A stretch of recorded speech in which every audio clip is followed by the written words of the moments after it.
kusoo dhawaada xarunta horumarinta qoyska ee rasmi. xarunta waxay bilaabi doontaa tababaro cusub sida cilaansaarka, cunno karinta iyo megaabka.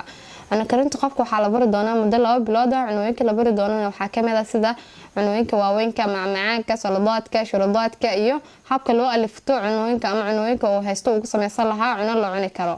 sidoo kale xaruntu waxay bixin doontaa megaabka, megaab professional, megaabka xafladaha, megaabka aroosyada iyo megaabka goobaha gaarka ah lagu aado. iyo sidoo kale xaruntu waxay bixin doontaa habka loo saaro cilaanka.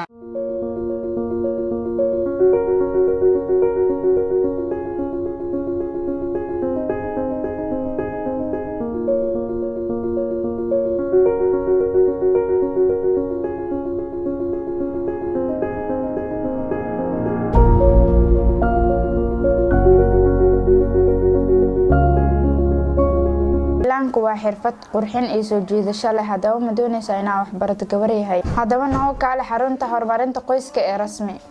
waxaa farxad weyn inoo ah in ay arday ka qalin jabisay xarunta horumarinta qoyska ee rasmi, maantana ay wax qabsanayaan. waxaan rajaynayaa inaad kusoo biiri doontaan insha Allah.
sidoo kale xaruntu waxay idin ballan qaadaysaa qofkii ku soo biira xarunta horumarinta qoyska ee rasmi inuusan ka tagi doonin xirfadaha aan horey u soo xusnay isagoon baranin. xaruntu waxay ku taalaa degmada Hodan, gaar ahaan isgoyska Albaraka, ama wixii faahfaahin dheeriya kala xiriir telefoonada shaashada kaga muuqda.